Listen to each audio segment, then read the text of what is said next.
ಮತ್ತೆ ನಮ್ಮ ಕಲೀಗ್ಸ್ ಎಲ್ಲ ಒಂದು ಟ್ರಿಪ್ಗೆ ಅಂತ ಹೋಗಿದ್ವಿ, ಕಾರ್ಪೊರೇಟ್ ಇವೆಂಟ್ ಅಂತ ಬಂಡೀಪುರಕ್ಕೆ.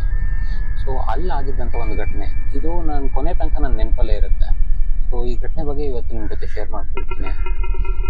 ಇದು ಹೇಗಿತ್ತು ಅಂದರೆ, ನನ್ನ ಇಬ್ಬರು ಜನ ಫ್ರೆಂಡ್ಸು ಕ್ಲೋಸ್, ಅದರಲ್ಲಿ ಒಬ್ಬ ಮುಸ್ಲಿಂ.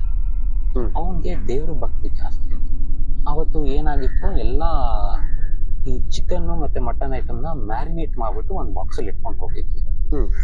ಅಲ್ಲಿ ಹೋಗಿ ರೀಚ್ ಆದ್ವಿ ರಿಸರ್ವ್ ಅಲ್ಲಿ. ಅಲ್ಲಿ ಬಂಡೀಪುರ ರಿಸರ್ವ್ಸ್ ಅಲ್ಲಿ ರೀಚ್ ಆದಾಗ ಎಲ್ಲದನ್ನು ತೆಗೆದು ರೂಮಲ್ಲಿ ಇಡಬೇಕಾಯ್ತು. ಒಂದು 10-12 ಜನ ಇದ್ವಿ. ಎಲ್ಲರಿಗೂ 2 ರೂಮು ಡಾರ್ಮೆಟ್ರಿ ತರ ಹೋಗಿದ್ವಿ. ಅವಾಗ ಅಲ್ಲಿ ಹೋಗಿ ಎತ್ತಿಡ್ಬೇಕಾದಾಗಿದ್ದನ್ನೆಲ್ಲ ನಾವೇ ಮಾಡಿಸ್ಕೊಂಡ್ ಬಂದಿದ್ವಲ್ಲ ಮ್ಯಾರಿನೇಟ್, ನಾವೇ ತಗೊಂಡು ಹೋಗಿಡೋಣ. ಅವಾಗ ಸಡನ್ ಆಗಿ ಏನಾಯ್ತು, ಆ ಮುಸ್ಲಿಂ ಅವನು ಸಡನ್ ಆಗಿ ಮಂತ್ರ ಹೇಳಕ್ ಸ್ಟಾರ್ಟ್ ಮಾಡ್ದ ಉರ್ದುಲಿ. ನಮ್ಗೆ ಏನ್ ಹೇಳ್ತಾ, ಉರ್ದು ನಮಗೂ ಗೊತ್ತಿಲ್ಲ, ನಮ್ಮ ಭಾಷೆ ಎಲ್ಲ. ಏನ್ ಹೇಳ್ತಾ ಇದ್ದಾನೆ ಅನ್ನೋದು ನಮ್ಗೆ ಅರ್ಥ ಆಗ್ತಾ ಇರಲಿಲ್ಲ. ನಾವು ಕಾರ್ ಒಳಗಡೆ ಕೂತಿದ್ದೀವಿ, ತಗೊಂಡ್ಯಾ ಬಾಕ್ಸ್ ಅಂದ್ರೆ ಅವ್ನು ಏನೋ ಮಾತಾಡ್ತಾ ಇರ್ತಾರೆ, ಬಟ್ ಅರ್ಥ ಆಗ್ತಲ್ಲ ನಮ್ಗೆ. ಮಿರರ್ ಅಲ್ಲಿ ನೋಡ್ತಾ ಇದೀವಿ, ಸುಮ್ಮನೆ ನಿಂತ್ಕೊಂಡಿದ್ದಾನೆ, ಏನೋ ಕಾಣ್ತಾ ಇದ್ದಾನೆ. ಸರಿ ಹಿಡಿದ್ಬಿಟ್ಟು ಏನು ಪ್ರೇಯರ್ ಮಾಡ್ತಾ ಇದ್ನ ಇಲ್ಲ ಅಬ್ನಾರ್ಮಲ್ ಆಗಿ ಬಿಹೇವ್ ಆಗ್ತಾ ಇದ್ದ? ಒಂಥರ ನಿಂತಿದ್ದ ಜಾಗದಲ್ಲೇ ನಿಂತ್ಕೊಂಡು ಏನೋ ಹೇಳ್ತಾ ಇದ್ದ. ನಮ್ಗೆ ಪ್ರೇಯರ್ ಅಂತ ಗೊತ್ತಿಲ್ಲ, ಅದು ಉರ್ದುಲಿ. ಆಮೇಲೆ ಅವ್ನು ಹೇಳಿದಾಗ ನಂಗೆ ಗೊತ್ತಾಗಿತ್ತು ಅದು ಪ್ರೇಯರ್ ಮಾಡ್ತಾ ಇದ್ದ ಅವನು ಉರ್ದುಲಿ ಅಂತ. ನಮ್ಗೆ ಏನಾಗಿದೆ ಇವನ್ಗೆ ಅಂತ ನಮ್ಗೊಂದ್ ಸ್ವಲ್ಪ ಭಯ ಆಗ್ತಾ ಇದೆ. ಯಾಕಂದ್ರೆ 1 ಇಂಚು ಮೂವ್ ಮಾಡ್ತಾ ಇಲ್ಲ, ಏನೋ ಬಾಯಿ ಅಲ್ಲಾಡ್ತಾ ಇದೆ, ಏನ್ ಹೇಳ್ತಾನೆ ಗೊತ್ತಾಗ್ತಲ್ಲ. ಸರಿ ಅಂತ ನಾವು ಮಿರರ್ ಇಂದ ನೋಡೋದಲ್ಲ, ಸ್ವಲ್ಪ ಭಯ ಆಗ್ಬಿಟ್ಟು ಹಿಡಿದು ಹೋದ್. ಏನಾಯ್ತು ಅಂತ ಹಿಂಗ ಅಲ್ಲಾಡಿಸ್ತಾ ಇದೀವಿ. ಅವ್ನು ಅದನ್ನೇ ಹೇಳ್ಕೊಂಡೇ ನಿಂತಿದ್ದ ಅವನು. ಆಮೇಲೆ ಸಡನ್ ಆಗಿ ನಿಲ್ಸ್ಬಿಟ್ಟು ಉರ್ದು ಮಾತಾನ ಬೇಗ ತಗೊಂಡು ರೂಮ್ ಒಳಗಡೆ ಹೋಗಿ ಅಷ್ಟೇ ಹೇಳ್ದ. ನೀನು ಬಾ ಅಂದ್ರೆ ಇಲ್ಲ ನೀವು ಹೋಗಿ. ಇದು ಆಚೆ ನಡೀತಾ ಇತ್ತಾ? ಬೇಗ ತಗೊಂಡು ರೂಮ್ ಹೊರಗಡೆಗೆ ಸ್ವಲ್ಪ ದೂರದಲ್ಲೇ ಕಾರ್ ಪಾರ್ಕ್ ಮಾಡ್ಬಿಟ್ಟು ಈ ಮ್ಯಾರಿನೇಟ್ ಮಾಡಿರೋದು non veg items veg items ತಗೊಂಡೋದ್ರು. ನಮ್ಮ ಇಬ್ರು ಫ್ರೆಂಡ್ಸ್ ಇನ್ನೊಬ್ರು, ಅವ್ರು ಏನೂ ಇಲ್ಲ, ಅವ್ರ ಪಾಡಿಗೆ ಅವ್ರು ತಗೊಂಡೋದ್ರು. ಇದಕ್ಕೆ ಅವ್ನು ಹಂಗೆ ಇಲ್ಲ, ನೀವ್ ಹೋಗಿ ತಗೊಂಡು ನಾನ್ ಬರ್ತೀನಿ, ನೀವ್ ತಗೊಂಡು ಹೋಗಿ ನಾನ್ ಬರ್ತೀನಿ ಅಂತ ಇದ್ದ. ನಮ್ಗೆ ಅರ್ಥ ಆಗ್ಲಿಲ್ಲ, ಸ್ವಲ್ಪ ಭಯನೂ ಇತ್ತು ನಮ್ಗೆ. ಸರಿ ಹಂಗೆ ನೋಡ್ಕೊಂಡೆ ಅವನ್ನ, ಏನೋ ಆಗದೆ ಇರ್ಲಿ ಅನ್ಕೊಂಡೆ ನಾವು ತಗೊಂಡ್ ಹೋದ್ವಿ, ರೂಮ್ ಒಳಗಡೆ ಇಟ್ಬಿಟ್ವಿ. ಆಮೇಲೆ ಅಲ್ಲೇ ನೋಡ್ತೀವಿ, ತಕ್ಷಣ ಬಂದು ನೋಡಿದ್ರೆ ಅವ್ನ ಮುಖದಲ್ಲಿ ಫುಲ್ಲು ಬೆಂಕಿ ಅದ. ಆಮೇಲೆ ಏನಾಯ್ತು ಅಂತ ಗೊತ್ತೆ, ಅದು ಹೇಳಕ್ಕಾಗಲ್ಲ ಇವಾಗ, ಬೆಂಗಳೂರಿಗೆ ಹೋದ್ಮೇಲೆ ಹೇಳ್ತೀನಿ ಅಂದ್ಬಿಟ್ಟು ಸುಮ್ಮನೆ ಆಗಲ್ಲ. ಸರಿ ಇನ್ನೇನ್ ಮಾಡೋದು ಅಂತ, ಸರಿ ಬಾರ್ಬಿಕ್ಯೂ ಹಾಕೋಣ, ಎಲ್ಲ ಮ್ಯಾರಿನೇಟ್ ಮಾಡಿದೀವಲ್ಲ ಅಂತ ಅನ್ಕೊಂಡು ಇಟ್ಟಿದ್ದು ನಾನ್ ವೆಜ್ ವೆಜ್ ಐಟಮ್ಸ್ ಎಲ್ಲ. ಸರಿ ಹೊರಗಡೆ ಕ್ಯಾಂಪ್ ಫೈರ್ ತರ ಹಾಕೋಣ ಅಂತ ಅವ್ನು ಸ್ವಲ್ಪ ಹೆಸಿಟೆಂಟ್ ಆಗಿದ್ದ. ಅರ್ಧಂಬರ್ಧ ಮನ್ಸಲ್ಲಿ ಮೂಲೆಯಲ್ಲೇ ಕೂತಿದ್ದ. ಬಾರೋ ನೀನೇ ತಾನೇ ಇದೆಲ್ಲ ಹೇಳಿದ್ದು, ಐಡಿಯಾ ಕೊಟ್ಟಿದ್ದು ಅಂತ ನಾವು ಕೇಳಿದ್ವಿ. ಓಕೆ ಅಂದ್ರೆ ಸುಮ್ಮನೆ ಒಲ್ಲದ ಮನ್ಸಿಂದ ಅಲ್ಲೇ ಬಂದ್ವಿ. ನೋಡಿದ್ರೆ ಅಲ್ಲಿ ಬಾರ್ಬಿಕ್ಯೂ ಹಾಕೋದಕ್ಕೆ ಆ ಚಾರ್ಕೋಲ್ ಇದು ಕೆಂಡ ಸಿಗ್ತಾ ಇರ್ಲಿಲ್ಲ ನಮ್ಗೆ. ತಗೊಂಡ್ ಹೋಗಿದ್ರಾ? ಇಲ್ಲ ಅವ್ರು ಅಲ್ಲಿ ಅರೇಂಜ್ ಮಾಡ್ತೀವಿ ಅಂತ ಹೇಳಿದ್ರು. ಅನ್ಫಾರ್ಚುನೇಟ್ಲಿ ಆ ರೂಮ್ ನಾಲ್ಕು ರೂಮ್ ಅಂತ ಆಗ್ತಿರ್ಲಿಲ್ಲ. ಅಲ್ಲಿ ಗಾರ್ಡ್ ಒಬ್ರು ಇದ್ರು. ಇಲ್ಲಿಂದ 1 ಕಿಲೋಮೀಟರ್ ಇನ್ನೊಂದಿದೆ ಸ್ಟೇ ಅಲ್ಲೇ ನಮ್ದೆ, ಅಲ್ಲಿ ಹೋದ್ರೆ ಅವ್ರು ಮಾಡ್ಕೊಡ್ತಾರೆ ಅಂತ ಹೇಳಿ ಸರಿ ಅನ್ಬಿಟ್ಟು ಇಲ್ಲೇ ತಗೊಂಡ್ಬರಕ್ಕಾಗಲ್ಲ, ಸರಿ ಅಟ್ಲೀಸ್ಟ್ ಬಾರ್ಬಿಕ್ಯೂ ಅಲ್ಲೇ ಮಾಡ್ಕೊಂಡು ತಗೊಂಡ್ಬಂದ್ಬೇಡ ಇಲ್ಲೆಲ್ಲಾರು. ತಿರ್ಗಾ ನಾವು 3 ಜನನೇ ಅವನು ಸರಿ ನಾನು ಬರ್ತೀನಿ ನಿಮ್ ಜೊತೆ ಅಂತ. ಅವನಾಗೆ ಅವನು ಒಂಥರ ಜೋರಾಗಿ ಬಂದು ಹೇಳ್ದ, ಇಲ್ಲ ನಾನು ಬರ್ತೀನಿ ನಿಮ್ ಜೊತೆ.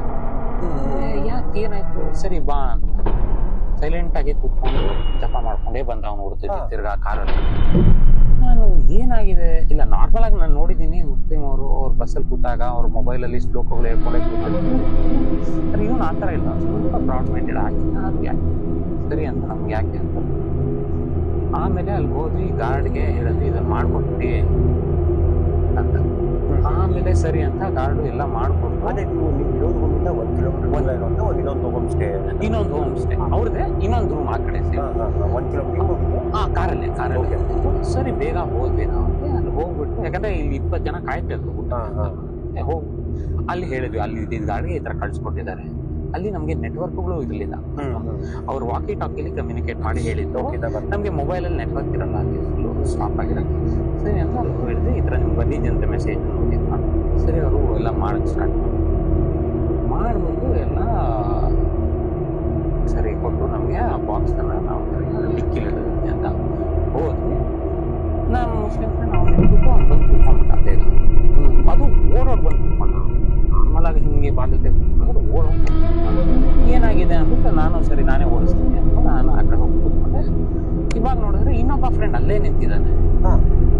ಬಾರೋ ಅಂದ್ರೆ ಬರ್ತಾ ಇಲ್ಲ. ಏನೋ ರೆಸ್ಪಾನ್ಸ್ ಇಲ್ಲ ಅವನು. ನನ್ಗೆ ಏನಾಯ್ತು, ಅಲ್ಲೇ ಮಿರರ್ ಅಲ್ಲಿ ಕಾಣಿಸ್ತಾ ಇದ್ದಾನೆ ಈ ಕಡೆ ಸೈಡಲ್ಲಿ, ಬಾರೋ ಅಂದ್ರೆ ಏನೊಬ್ಬ ರೆಸ್ಪಾನ್ಸ್ ಮಾಡ್ತಾ ಇಲ್ಲ. ಇದು ಇನ್ನೊಬ್ರು ಅವನು ಹಿಂದೂ ಮುಸ್ಲಿಂ, ಅವನು ಅಲ್ಲೇ ಕೂತಿದ್ದಾನೆ, ಹಿಂದೂ. ಅವನು ಇವಾಗ ಏನ್ ಇವ್ರಿಬ್ರು ನನ್ನ ಜೊತೆ ಆಟ ಆಡ್ತಾ ಇದಾರ ಮಾತಾಡ್ಕೊಂಡು ಅನ್ನೋ ಒಂದು ಡೌಟ್ ಇತ್ತು. ಅದಕ್ಕೆ ಯಾಕೆ ಈ ತರ ಮಾತಾಡ್ತಾ ಇದಾರ, ಯಾಕೆ ಆಡ್ತಾ ಇದಾರ, ಸುಮ್ಮನೆ ಬನ್ನಿ ಬೇಗ ಹೋಗೋಣ, ಅದಕ್ಕೆ ಆಯ್ತಾ ಇದ್ದಾನೆ ಅಂತ ನಾನು ಸುಮ್ಮನೆ ಹಿಂಗ್ ತೆಗೆದೆ ಬಾಗಿಲು. ಹಿಂಗ್ ಬಾಗಿಲು ತೆಗೆದ್ರೆ ರಪ್ಪ ಅಂತ ವಾಪಸ್ ಹಾಕೊಡೋದ. ಅವನು ಹೇಳ್ಕೊಂಡ್ ಇಲ್ಲ ಅವನು ಆ ಕಡೆ ನಿಂತಿದ್ದಾಗ ಇಟ್ಬಿಟ್ಟು ಡಿಕ್ಕಿ ಹತ್ರ ಹಿಂಗ್ ಇಟ್ಬಿಟ್ಟು ಹಿಂಗ್ ಬರಕ್ಕಿಲ್ಲ, ಅಲ್ಲೇ ನಿಂತಿದ್ದ. ನಾನು ಬಾ ಅನ್ಬಿಟ್ಟು ಯಾಕೆ ಹಿಂಗ್ ಆಡ್ತಾ ಇದ್ದೆ ಅನ್ಬಿಟ್ಟು ನಾನೇ ಹಿಂಗ್ ತೆಗೆದೆ ಬಾಗಿಲು ಡ್ರೈವರ್ ಸೀಟಲ್ಲಿ. ತಕ್ಷಣ ವಾಪಸ್ ಹಾಕೊಡ್ತು ಬಾಗಿಲು. ನಾನು ಇದು ಹೇಗ್ ಸಾಧ್ಯ ಅಂತ ಇನ್ನೊಂದ್ಸಲಿ ತೆಗಿಯಕ್ಕೂ ಆಗ್ತಲ್ಲ. ಹಿಂಗ್ ನೋಡಿದ್ರೆ ಅಲ್ಲಿ ನನಗೆ ಒಂದು ಬಿಳಿ ಬಟ್ಟೆ ತರ ಕಾಣಿಸ್ತು.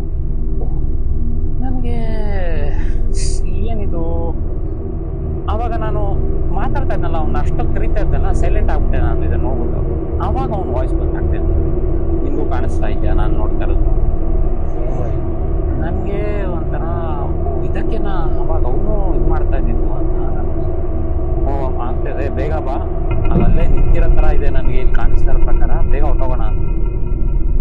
ಅದು ನನ್ನೇನೆ ನೋಡ್ತಾ ಇದೆ. ನಾನು ಯಾರು ಮೂವ್ ಆದ್ರೆ ನನಗೆ ಯಾರು ಆಗತ್ತ ಅನ್ನೋ ಭಯ ಅಂತ ಹೇಳೋ. ನಾನು ಅವನು ನೋಡ್ತಾ ಇದೆ, ಅಟ್ ದ ಸೇಮ್ ಟೈಮ್ ನಿಮಗೂ ಎಕ್ಸ್ಪೀರಿಯನ್ಸ್ ಆಗ್ತದೆ. ನನ್ಗೆ ಕಾಣಿಸ್ತಾ ಇದೆ ಅದು ಯಾವ ಒಂದು ಬಿಳಿ ಬಟ್ಟೆ ನಿಂತಿರೋದು. ಅವನ್ಗೆ ಬಾ ಹಂಗೆ ಹೊಟ್ಟೋಗೋಣ ಅಂತ ಹೇಳಿದ್ರೆ ಅವ್ನು ಹೇಳ್ತಾ ಇದ್ದೇನೆ ಅದು ನನ್ನನ್ನೇ ನೋಡ್ತಾ ಇದೆ. ನಾನು ಏನಾದ್ರು ಮೂವ್ ಆದಾಗ ಅದು ನನ್ಗೆ ಅಟ್ಯಾಕ್ ಮಾಡೋಂತ ಅನ್ನೋ ಭಯ ನನಗೆ ಅಂತ ಅವನು. ಇವಾಗ ನಾವು ಎಷ್ಟೊತ್ತಂತ ಅಲ್ಲೇ ಇರಕ್ಕೆ ಸಾಧ್ಯ? ಅದಕ್ಕೆ ತಿರ್ಗಾದ ತಕ್ಷಣ ನಾನು ಮನ ಇನ್ನೊಂದು ಸ್ವಲ್ಪ ಜೋರಾಗಿ ಮಾತಾಡಕ್ಕೆ ಸ್ಟಾರ್ಟ್ ಮಾಡಿದೆ. ನಾನು ಹೇಳಿದೆ ಇವನೇನೋ ದೇವ್ರದ್ದು ಬೇಡ್ಕೊಳ್ತಾ ಇದ್ದಾನೆ, ಲೈಟಾಗಿ ಮೂವ್ ಆಗು ಏನಾರು ಆಗತ್ತಾನೋ. ಸ್ವಲ್ಪ ಒಂದು ಸ್ಟೆಪ್ ಎರಡು ಕೂಡ ಏನೂ ಇಲ್ಲ, ಅದಲ್ಲೇ ನಿಂತಿದೆ ಅಂದ. ಸರಿ ನಿಧಾನಕ್ಕೆ ಹಂಗೆ ನೋಡ್ಕೊಂಡ್ಬಂದು ಹತ್ತು ನಾನು ಬಾಗಿಲು ತೆಗ್ದಿರ್ತೀನಿ ಅಂತ ಬಾಗಿಲು ತೆಗೆದೆ. ಅರೆ ಆ ಕಡೆ ಬಾಗಿಲು ತೆಗೀತು, ಈ ಕಡೆ ತೆಗಿಯಕ್ಕೂ ಆಗ್ತಿರ್ಲಿಲ್ಲ ನನಗೆ. ತೆಗ್ದಿಟ್ಟಿದೆ. ಅವನು ಬಂದ ತಕ್ಷಣ ಸ್ಟಾರ್ಟ್ ಮಾಡಿದೆ, ಹೋದೆ. ಹೋಗ್ತಾ ಇರಂಗೆ ಒಂದು ಅಲ್ಲಿಂದ 2 ನಿಮಿಷ ಅಲ್ಲಿ ಮಿರರಲ್ಲಿ ಕಾಣಿಸ್ತಾ ಇದೆ, ಅಲ್ಲಿ ಸದ್ಯ ಅಲ್ಲೇ ಇದೆಯಲ್ಲ ಅಂತ ಹಿಂಗೆ ಹೋಗ್ತಾ ಇದೆ. ಹಿಂಗೆ ಹೋಗಿ 2 ನಿಮಿಷಕ್ಕೆ ಡಗ್ ಅಂತ ಹಿಂಗೆ ಏನೋ ಹೊಡೆದಂಗೆ ಆಯ್ತು ಕೆಳಗಡೆ ಕಾರಲ್ಲಿ. ಏನಾಯ್ತು ಅಂತ ಇಬ್ರು ಹೇಳಿದ್ರು, ನಿಲ್ಸ್ಕೊಡ ಹೋಗು, ನಾನು ಯಾರೋ ಆಗ್ಬಿಟ್ಟಿದ್ರೆ ಕಾರ್ ಮುಂದೆ ಹೋಗ್ತಾರೆ ಏನು ಅಂದ್ಬಿಟ್ಟು. ಅದು ನನ್ನ ಕಾರ್ ಅಲ್ಲ, ಬೇರೆಯವ್ರ ನೋಡೋಣ ಅಂತ ಹಿಂಗೆ ತೆಗ್ಬಿಟ್ಟು ಹಿಂಗೆ ಹೇಳಿದೆ. ಅಲ್ಲಿ ಹಿಂದೆ ಅದು ಕಾಣಿಸ್ತಾ ಇತ್ತಲ್ಲ, ಅಷ್ಟೊತ್ತು ಹೋಗ್ತಾ ಅಲ್ಲಿ ನೋಡಿದ್ರೆ ಅದಿಲ್ಲ. ಅಲ್ಲಿ ಏನಾಯ್ತು ಮತ್ತೆ ಕಾರ್ ಕೆಳಗಡೆ ಅಂತ ಹಿಂಗ್ ನೋಡಕ್ ಹೋದ್ರೆ ಕಾರ್ ಕೆಳಗಡೆ ಒಂದು ಅಂಗ, ಯಾವುದೋ ಒಂದು ಅಂಗ ಅದ್ರ ಮೇಲೆ ಹತ್ಕೊಂಡು ಹೋದಂಗಿದೆ. ಏನೂ ಇಲ್ಲ, ಒಂದು ಕೈ ಕಾಲ್ ತರದ್ದು ಯಾವುದೋ ಒಂದು, ಅದು ಸ್ಪಷ್ಟತೆ ಇಲ್ಲ ನನಗೆ. ಆ ತರ ಕಾಣಿಸ್ತದೆ, ಕತ್ಲು ಫುಲ್ಲು ರಿಸರ್ವ್ ಅಲ್ಲಿ. ಸರಿ ಏನ್ ಮಾಡೋದು ಅಂತ ಅವ್ರಿಬ್ರು ಹೇಳಿದ್ರು, ಬೇಗ ಬಾ ಹೊಂಟೋಗೋಣ. ಹೋಗಿ ಆಗಲ್ಲ ರೀಚ್ ಆಗ್ಬೇಕು, ಮನೆಗೆ ರೀಚ್ ಆಗ್ಬಿಟ್ಟು ಬೇಗ ಅಲ್ಲಿ ಫೋನು ಇವಾಗ ಹೇಳಿದ ತಕ್ಷಣ ಕೂಗಿದ್ವಿ. ಅಲ್ಲಿ ಕಾರಿನ ಇಳಿಯೋಕ್ಕೂ ಹೋಗ್ಲಿಲ್ಲ. ಕೂಗ್ಬಿಟ್ಟು ಬೇಗ ಬನ್ನಿ ಅಂತ ತಕ್ಷಣ ಬಂದು ಡಿಕ್ಕಿ ಓಪನ್ ಮಾಡಿ ಬೇಗ ತಗೊಂಡೋಗಿ 3 ಜನ ಓಡೋಗಿ ರೂಮಲ್ಲಿ. ಸರಿ ಎಲ್ಲ ಅರೇಂಜ್ ಮಾಡಿ ಇನ್ನೇನು ತಿಂದೆ. ಬಾಗಿಲು ಸೌಂಡ್ ಹಿಂಗ್ ಹೊಡಿತೆ. ಬಾಗಿಲು ಸೌಂಡ್ ಒಂದು 4 ಸಲ ಹೊಡಿತು. ಮನೆಗೆ ಯಾರೋ ನಾಕ್ ಮಾಡತ್ತಾರ, ತುಂಬಾ ಜೋರಾಗಿ ಡಬ ಡಬ ಡಬ ಅಂತ ಹೊಡಿತಾರೆ. ಯಾರು ಈ ತರ ಹೊಡಿತಾರೆ, ಯಾರು ಇದರ ನಮ್ಮವರು ಅಂತ ನಾವು ಒಂದ್ಸರಿ ಚೆಕ್ ಮಾಡ್ಕೊಂಡು 20 ಜನ ಇದ್ವಲ್ಲ, ಎಲ್ಲಾರು ರೂಮಲ್ಲಿದ್ದಾರೆ. ಯಾರು ನಮ್ಗಾಗ್ಲೇ ಎಕ್ಸ್ಪೀರಿಯನ್ಸ್ ಆಗಿದ್ದರಿಂದ ಯಾರು ಏನೋ ಹೋಗ್ಬಿಟ್ಟು ನಾವು ಯಾರು ರೆಸ್ಪಾನ್ಸ್ ಸುಮ್ಮನೆ ಸರಿ ಏನಾಯ್ತು ಎಲ್ಲ ಕೇಳಿದ್ರು. ನಾವೆಲ್ಲರೂ ಎಕ್ಸ್ಪ್ಲೇನ್ ಮಾಡಿದ್ವಿ, ಆಯ್ತು. ಆಮೇಲೆ ಇನ್ನೊಂದ್ಸಲಿ ತಿನ್ನೋದಕ್ಕೆ ಎಸ್ಪೆಷಲ್ ನಾನ್ ವೆಜ್ ಐಟಮ್ ತಿನ್ನೋಣ ಅಂತ ಹೋದಾಗ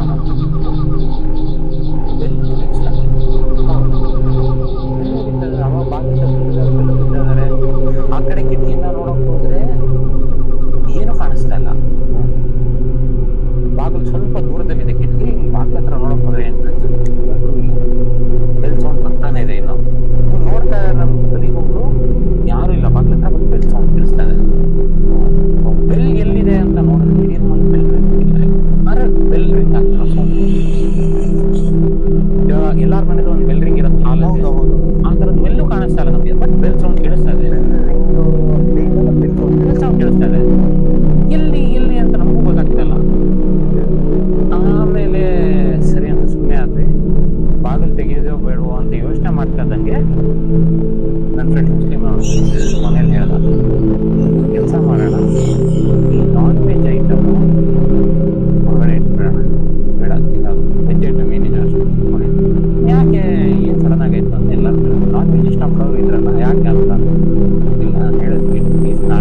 ಧೈರ್ಯ ಬಂತು ಬಾಗಿಲು.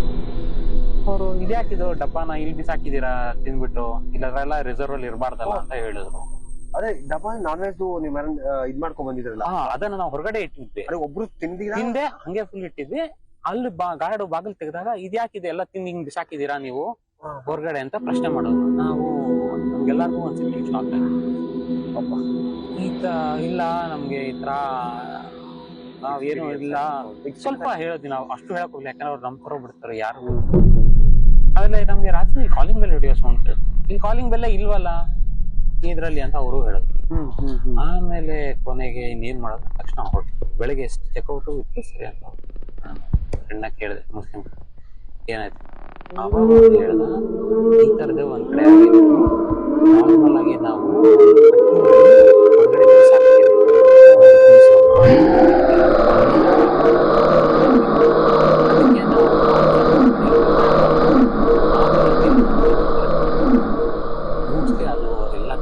ಬೇಸಿಕ್ಲಿ ಅವನ ಗೋಚರವಾದ ಶಕ್ತಿಗೆ ಅದು ನಾನ್ ವೆಜ್ ನ ಹುಡ್ಕೊಂಡ್ಬಂದು ಅದು ಆಮೇಲೆ ಅವ್ನು ಹೇಳಿದ್ದು ಎಲ್ಲ. ಅವಾಗ ನಮ್ಮ ಫ್ರೆಂಡ್ ಒಬ್ಬ ಆಯ್ತು, ಅವ್ರ ಮನೆಯಿಂದ ನಾನ್ ಮಾಡ್ತಾರೆ. ಅವ್ರು ನಾರ್ಮಲ್ ಆಗಿ ನಾನ್ ವೆಜ್ ಮಾಡ್ಬೇಕಾದಾಗ ಒಂದ್ ಪೀಸ್ ನ ಎಲ್ಲೋ ಬಿಸಾಕ್ತಾರಂತ ಹೊರಗಡೆ. ಇದು ನಾನು ಕೇಳಿದ್ದೆ. ಸಾಮಾನ್ಯವಾಗಿ ಏನಾಗತ್ತಂದ್ರೆ ಊರುಗಳಲ್ಲಿ ಒಂದ್ ಮನೆಯಿಂದ ಇನ್ನೊಬ್ರು ಮನೆಗೆ ತಗೊಂಡ್ ಹೋಗ್ತಾರೆ ಅಂದಾಗ, ಒಂದು ಮನೆಯಿಂದ ಇನ್ನೊಂದ್ ಮನೆ ಬಹಳ ಅಥವಾ ಒಂದ್ ನೆಕ್ಸ್ಟ್ ರೋಡ್ ಅಲ್ಲಿ ಇತ್ತು ಅಂದ್ರೂ ಕೂಡ ಒಂದ್ ಪೀಸ್ ನ ಎಟ್ಬಿಟ್ಟು ಬಿಸಾಕ್ಬಿಡ್ತಾರೆ. ಅಂದ್ರೆ ಆ ಮನೆಗೆ ರೀಚ್ ಆದ್ಮೇಲೆ ಒಂದು ಪೀಸ್ ನ ತೆಗೆದು ಆಚೆ ಹಾಕ್ಬಿಡ್ತಾರೆ. ಏನಂದ್ರೆ ನಮ್ಗೆ ಸಾಮಾನ್ಯವಾಗಿ ಈ ತರ ಒಂದು ನಾನ್ ವೆಜ್ ನ ತಗೊಂಡ್ ಹೋಗ್ತಾ ಇದ್ದಾಗ ಹಿಂದೆ ಮೇಲೆ ಸಾಮಾನ್ಯವಾಗಿ ಈ ದೆವ್ವ ಭೂತ ಆತ್ಮಗಳು ಕೂಡ ಅಟ್ರಾಕ್ಟ್ ಆಗುತ್ತೆ ಬೇಗ, ಅದಕ್ಕೂ ತಿನ್ನಕ್ ಇಷ್ಟ ಆಗಿ ಅದು ಹಿಂದೆ ಬರ್ತಾ ಇರುತ್ತೆ. ಈ ಒಂದು ಪೀಸ್ ಎತ್ತಾಕೋದ್ರಿಂದ ಅದ್ರ ಆಸೆನ ನಾವು ಫುಲ್ಫಿಲ್ ಮಾಡ್ದಂಗೆ, ಸೊ ನಮ್ಮನ್ನ ಅದು ಫಾಲೋ ಮಾಡಲ್ಲ ಮತ್ತೆ ಅಂತ ಈಗಲೂ ಇದೆ. ಹಳ್ಳಿಗಳಲ್ಲಿ ಸುಮಾರು ಕಡೆ ಮಾಡ್ತಾರೆ. ದೇವ್ರ ಪೂಜೆ ಮಾಡಿದಾಗ ಅಷ್ಟೇ ಒಂದ್ ಪೀಸ್ ನ ಎತ್ತಿ ಹಾಕ್ಬಿಡ್ತಾರೆ. ಯಾಕಂದ್ರೆ ಅದು ಅದಕ್ಕೆ ಅದ ಒಂದು ಡಿಮ್ಯಾಂಡ್ಸ್ ಇರುತ್ತೆ, ಆ ಡಿಮ್ಯಾಂಡ್ಸ್ ಇಟ್ಕೊಂಡು ಬರ್ತಾರೆ. ಮೋಸ್ಟ್ಲಿ ಆತರ ಮಾಡಿಲ್ಲ ಇದು, ಮೋಸ್ಟ್ಲಿ ಆತರದ್ದು ಏನೋ ಇತ್ತು ಇರ್ಬೇಕು. ಈಗಿನ ಜನರೇಷನ್ ಅವ್ರು ಏನ್ ಮಾಡ್ತಾರೆ, ರೆಸಾರ್ಟ್ ಸ್ಟೇ ಇದೆಲ್ಲ ಇದ್ದಾಗ ಕಾಮನ್ ಆಗಿ ಎಲ್ಲಿಂದ ನೋಡಿ ಚಿಕನ್ ತಗೊಂಡ್ ಹೋಗ್ತಾರೆ, ಎಷ್ಟೋ ದೂರ ಟ್ರಾವೆಲ್ ಮಾಡಿ ಹೋಗ್ತಾರೆ. ಅದು ನೀವು ಹೋಗ್ತಾರೆ ಪಕ್ಕ ಫಾರೆಸ್ಟ್ ಏರಿಯಾ, ಮೋಸ್ಟ್ಲಿ ಅಲ್ಲೂ ಈ ತರ ಅಟ್ರಾಕ್ಟ್ ಆಗಿ ನೀವು ಅದನ್ನ ಪೀಸ್ ಹಾಕದೆ ಇರೋದ್ರಿಂದ ಆತರ ನಾನು ಇದ್ರೊಳಗೆ ನಂಬಿಕೆ ಇರ್ಲಿಲ್ಲ. ಆದ್ರೆ ಇದೊಂದು ಘಟನೆಯಿಂದ ನನ್ಗೆ ದೇವ್ರು ದೇವ ಅನ್ನೋ ನಂಬಿಕೆ ಜಾಸ್ತಿ. ಅದೇ ಅನುಭವಕ್ಕೆ ಬಂದಾಗ ಮಾತ್ರ ಆ ಶಕ್ತಿಗಳ ಇದು ಗೊತ್ತಾಗತ್ತೆ ನಮ್ಗೆ. ಸೊ ಈ ಘಟನೆ ನನ್ನಲ್ಲಿ ಕೊನೆವರೆಗೂ ಉಳಿಯುತ್ತೆ ನಾನು ಹೇಳ್ತೀನಿ. ಅಗೋಚರ ಶಕ್ತಿಗಳ ಅನುಭವನೇ ಆತರ. ಒಂದು ಸಣ್ಣ ಘಟನೆ ಆದ್ರೆ ಸಾಕು, ಇಡೀ ಜೀವನದುದ್ದಕ್ಕೂ ನಮ್ಗೆ ಆ ಶಕ್ತಿಯ ಅನುಭವ ಕಾಡ್ತಾನೆ ಇರುತ್ತೆ. ಆ ಶಕ್ತಿಯ ಇರುವಿಕೆ ಬಗ್ಗೆ ನಮ್ಗೆ ನಂಬಿಕೆ ಕೂಡ ಉಟ್ಕೊಳ್ಳುತ್ತೆ. ಇನ್ನೊಂದು ಮತ್ತೆ ರೋಚಕವಾದ ಸುದ್ದಿ ಜೊತೆಗೆ ಮತ್ತೆ ಭೇಟಿಯಾಗೋಣ. ನಮಸ್ಕಾರ.